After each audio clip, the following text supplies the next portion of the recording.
Hello everyone. It's James again.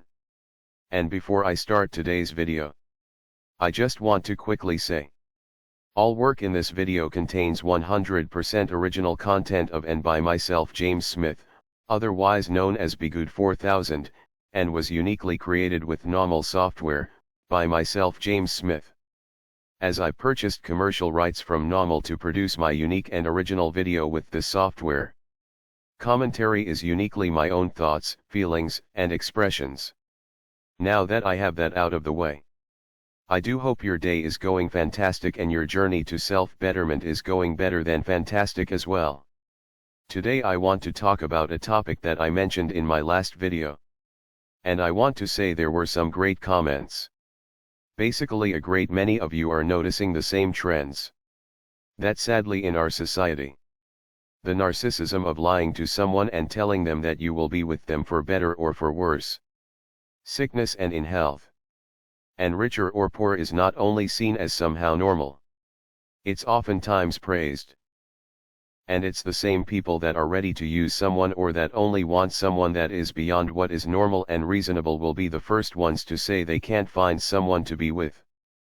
You know, last night I watched a few videos out there of older couples talking about what their marriage was like and how much they loved each other. One couple that was in their 90s were married for over 70 years. They talked about their times of financial struggle with lightheartedness and jokes. They gave each other credit for all of their wonderful qualities and joked with each other in a healthy way about little odds and ends. Now I just want to say, we've talked about when the narcissist will try to pass off a negative comment as a joke or love. But there are times when a joke does mean love, friendship and care. Remember how I said the other day? You might become friends with someone. Or you start dating someone. And you playfully joke with each other. And it feels good. It makes you feel a part of and wanted. And it helps keep things lighthearted and fun in our otherwise serious lives. But then the narcissist, after all of this fun time, one day out of the blue, they will say something unwarranted and hurtful for literally no reason other than to hurt you, stun you, and for them to let their mask slip to see what you will do. Will you stay? Will you leave? And if you stay, will you play their game and be a good source of supply? But this is something that can be felt. Even if you stay. That first bad comment that really zings you and takes you off of your solid footing. It makes you go home sad, depressed, and unsure of yourself and your friendship or relationship. But the good time joking. It makes you want to see your good friend or new spouse again. It makes you feel loved. Truly, truly loved. And that's all there was with this couple. They joked and laughed quite a bit. And they looked at each other like they did when they were 20 years old. And you can better believe things were not always perfect in their home. I'm sure there was sickness. I'm sure there was financial struggles. But they loved each other enough they wouldn't dream of being without each other. The wife said to her husband that he was the only man that she was ever attracted to. And you could tell in her face and by her expression she was telling the truth. But here's the thing. They grew up together. They first met each other as neighbors when they were quite young. And they got to know each other and each other's characters. Are they good people or bad people? And they noticed each other was good. And years later they started to date and then quickly got married. You see. Back then on television or their radio shows and books and magazines, there was a promotion of sticking together and building a family. Now did it always work out? No. No, it didn't, because somewhere in those times we had narcissists in our family tree that brought narcissism to present day, and we sadly had to experience it in our growing up. But just because we experienced it and it was and is more common than people thought about back then. Though that's probably the case. I can say that not all people back then got swept up in a narcissist lifestyle. And the reason is the people that grew up back then got a steady diet of you pick people for the right reasons. You vet them by getting to know them over years. Most people back then married someone they went to school with or someone that lived next door to them. And they got to know each other over years and years. And though narcissism was a thing back then, and a bigger thing than what people knew, it was in all likelihood nowhere near what it is today. People had a chance at vetting people out, and one's parents saying stay away from so and so because they were able to possibly see their mask slip once or twice. And they now realize their nice behavior is just an act. But fast forward to today. What's different? What's changed? Well, first off, you have a lot of people going to church but not a lot of people really believing in God and leaning on Him for all that goes on in their lives. When you read the book of Proverbs, you see and can hear all of the good things spoken in the book of Proverbs in these couples. No, they aren't perfect. But you can see these are the qualities they possess: caring, loving, loyal, hard-working, humble, respectful, strong, yet soft. But what happened? Did money just fall out of the sky and people just lost their minds? No. No. That's not it. Well, not it exactly. There became a shift in the programming that was being shown on television and the movies. Again, one has to ask themselves, what would a narcissist do if they were in charge of such things? And I believe as the world grew, so did narcissism and their influence on the world. Because just like someone that is trying to put their best foot forward, this person can be a store clerk or the head of a company, or someone that makes movies. Just the same, a narcissist can be in the same positions and situation. And as we know, narcissists love to take over what they get involved in and ruin every fabric of what they have taken over. So much so, it pushes out those that want to make a positive difference and to help others' lives. And if they won't leave, the narcissist will lie and scapegoat this person, so if they won't leave, they can be forced out. So much so over time, you can have a situation where you have mainly narcissists calling the shots and writing the narrative. You see, if those that make such content wanted to see people succeed, they would make more movies and television shows teaching people, and show people stories and lessons in good moral character.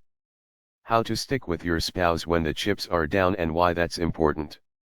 But they don't. Instead, they show that it's okay to leave someone high and dry like they meant nothing to you, just so you can get a bigger, better deal. And then it spreads. Narcissism spreads. The power of such content is very far-reaching. You can have a hit movie with the main character wearing their hair a certain way, or their jeans a certain way. And then a week later nearly everyone has copied this look in one form or another. So if people would go as far as to copy the look of someone they admired in the movies, isn't it possible they might copy the way someone acts or behaves? You know, I have talked to people who said, "You know, James, I was dating the love of my life. We two met when we were young. I was about ready to propose. And I found out they were cheating on me with someone they worked with. Or they left me because they found someone with more money. And the meeting when people were young still was happening up until maybe the last couple of decades. The problem was the world was changing so fast that they still lost this person because the messages from the world were too powerful and they robbed a great many out of happiness and a family." But you see, that's what a great many want. Do you know there are those out there that say they want to ruin the family completely? That's their goal. And basically that to me is a narcissist letting their mask slip. They are telling you to your face what their true intentions are. But then when they say this nice thing here or nice thing there, or they pretend to help over there, it's taken as they are a good person, when in reality they showed you who and what they were somewhere in the beginning. The rest is a lie. And it's a manipulation to get one step closer to their goal. And that's to have you and you and you and you alone, without someone, and for you to be a ready piece of narcissistic supply. You see, this could be all fixed tomorrow. Stop listening to their lies. Just stop. Look. Let's take a glance at money. It's almost impossible to find someone that checks all the financial boxes. Because someone that is a millionaire tomorrow. And there are now some millionaires that have figured out this fact and some that haven't. Meaning some are getting married and some aren't. It appears no one wants to build. And it's become get over on them before they can get over on you. It seems more and more bad influences are being pushed to be the norm and that it's accepted to use whatever lies and means you can get over on someone. I've mentioned before that it's normal to hear someone say, "Oh, that's just regular nature." When someone breaks up with their spouse for losing their job or for hitting a rough patch in life. But who is asking themselves? Who is writing the rules and who's making this the norm? Could it be narcissist? You see, narcissists want to write the rules so they can be in an environment where they can constantly thrive. Plus, when the narcissist writes the rules, they don't have to follow them anyways. But it makes it that much easier when they don't have to go against the grain. So instead they make narcissism and its problems and evils normal. So now when we hear or that person just got laid off, people start taking bets on how long it will take for their spouse to leave them. Because in today's age it's normal and expected. But how did we get here? Could it be narcissists slowly ushered the way to get us to the point where we find ourselves at now? Here's what I will tell you. The world is a really messed up place. But are there some decent people in it? Yes. Yes, there is. So what do we do? Well, here's something to consider. Use this isolation as a gift. Let's say you meet someone that doesn't have everything society tells you that they should have. But they are loving, kind, hard-working. And you really care about this person. Don't tell all of the people that want to be up in your business anything. Because it's none of their business. And you know where it's going to go. You know over time they are going to try to work on your self-esteem and they are going to try to break you up. Keep these people out of your business if you have a good thing going. Trust your gut. Pray. Back away and go gray rock if you meet someone that is bad for you. But if someone is good for you, please know the world and all of the narcissists in it have a job. And that's to break you up and make you and that other person miserable. The Bible talks a lot about jealousy and hiding away good things. There are many examples of this in the Bible. Because narcissists are always on, seeking whose lives they can ruin and what families they can divide. Sometimes before they can even form. I think this is a good place to stop. Let's talk about it some more. Maybe it will spark a part 3. With that said, I do hope your day is blessed. And until next time, bye for now. And be good to yourself.